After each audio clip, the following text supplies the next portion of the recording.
But anyway, in this result, we optimize processes for our customers. That's why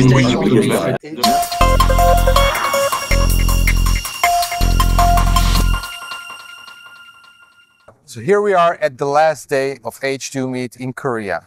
And with me today is the CEO of Utility Global, Claus. Welcome. Thank you, and great of you to have me. We've tried to meet each other since we've initially met, and this was a great story. We both wanted to drink a coffee, but it was in Korean. So at the end, we managed to have two coffees, and we have this memory together. Claus, tell me, what brings you in Korea? So there is a tremendous business opportunity in the energy transition environment in Korea. But before I go there, I have to agree with you. The toughest part was the coffee making on day one. It was a real bonding exercise, but we got our cappuccinos. But to get back to your question, the Korean society is really focused on energy transition. It's a smaller country with good focus and high momentum, and a country that knows how to execute. And as such, we come here often. We have many conversations with large Korean companies, and we think Korea will be quite a successful location for us. So just to give some context, Utility Global has a lot going on for them this week. They raised C-Series 53 million from ArcelorMittal, and they came here to Korea. They were awarded for, I think, innovation or hydrogen production technology. For hydrogen production technology.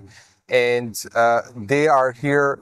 Claus is speaking from gig to gig. I'm not sure if he's here for the business or for the speech, but really going on for them. So can you give us a little introduction to Utility Global, why you are special, and you are, and what's actually happening right now in the company?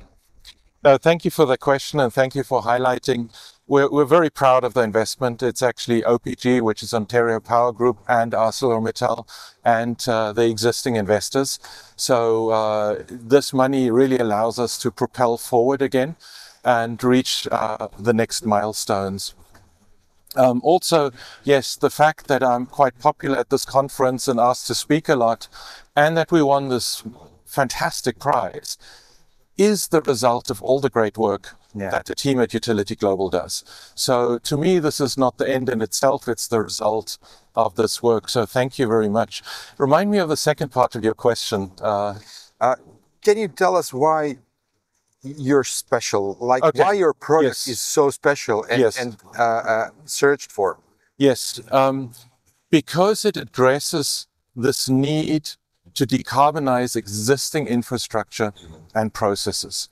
Okay, there was this desire in the beginning of the energy transition, shut everything down, everything that looks like a chemical plant, make it go away, everything that has an exhaust, make it go away, build new stuff.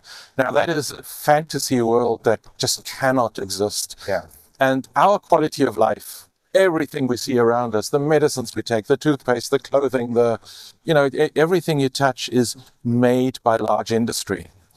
And it's really about how do you maintain those assets that we as society have paid for, but decarbonize them, do it in a cleaner way. And our technology is particularly suited, especially for steel making decarbonization, biogas processing into hydrogen for mobility, but also for petchem and refining. So the process itself, can you just give us a short walkthrough? And listen, guys, this is really important, especially for decarbonizing heavy industries. What it does actually. How do you make hydrogen from, say, syngas? And Sure. It is a technology that I always say is at the intersection of electrolysis and regular gas processing. Okay, so the inside of our reactor looks a lot like an electrolyzer, but there is no electricity driving the process. The process is driven by the energy contained in a waste gas.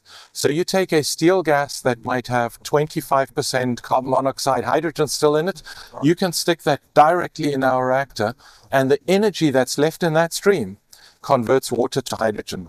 And that's what makes it so powerful, because compared to electrolysis, you lose the entire electrical infrastructure. That entire supply chain is gone, the cost is gone, the challenges are gone, and the scarcity of that is gone.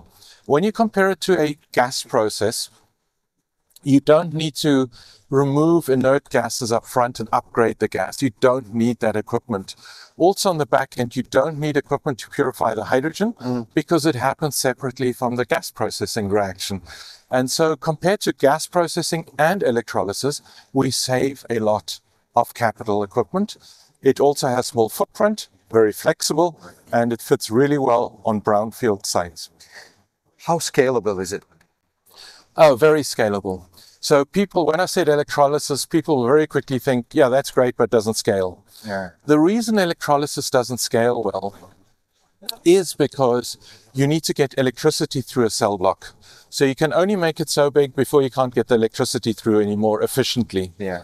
We don't need to get electricity through it. So each cell of ours is its own reactor, and you pack as many of those cells in the space that you got to create the maximum possible production. That allows us to scale up to 200, 300, 500 tons a day of hydrogen with a small footprint and at good and competitive cost. Wow, that's a scale. And who needs you? Like, who are the potential users, customers? Yeah. So we right now are very much focused in on integrated steel making, so blast furnaces, basic oxygen furnaces, because those gases run very well in our process. Yeah. And we've just wrapped up our field demonstration up in Canada, where we process these gases. And so proof of concept is there, and now it's about delivering commercial systems. The second area we're super focused on is biogases to hydrogen for mobility. There are just tons and tons and tons of landfill gas sites, wastewater treatment sites that where we can process this gas pretty much in one reactor to hydrogen in a small footprint. Okay. And is the most economical way of converting those gases. So those are the two market sectors we're pursuing. So watch the space. I think there'll be a lot of news in 2025. I think so. So finally, what's the lifetime of the product? And where do you see yourself in 5 years? So lifetime of the product is typically for capital plant investments to make sense. They need to last at least 10 years, but typically 15 to 20 years before a major relife is required.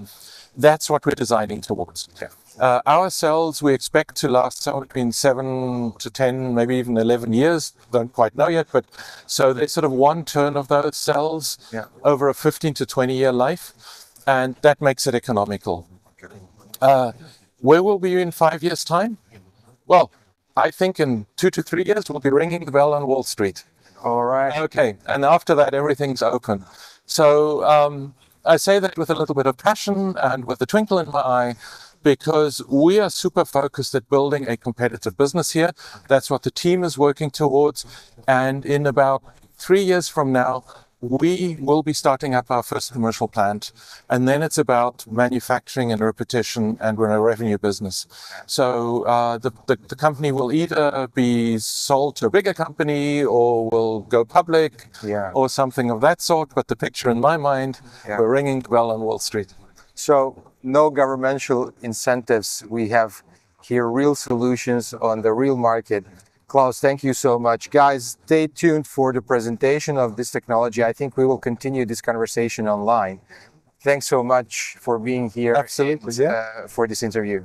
Well, thank you very much, Hannes. Looking to amplify your brand in the hydrogen energy sector? Welcome to H2 Energy News, your go-to platform for impactful industry insights. Every month, we connect with over 80,000 visitors and generate more than 251,000 page views. Our reach is unmatched, with over 1.2 million web impressions and a loyal social media following of 9,000 plus. Our newsletter reaches 77,000 plus subscribers. decision makers, industry leaders, and innovators. Want to target specific markets? Our geo-targeting capabilities cover Europe, the United States, and the MENA region. We reach key stakeholders, 27% senior executives, 32% directors, and 20% owners and partners. H2. Energy News isn't just a news platform, it's where the hydrogen energy community converges to shape the future. Join us and let's make an impact together. Visit energynews.biz and take your brand to the next level.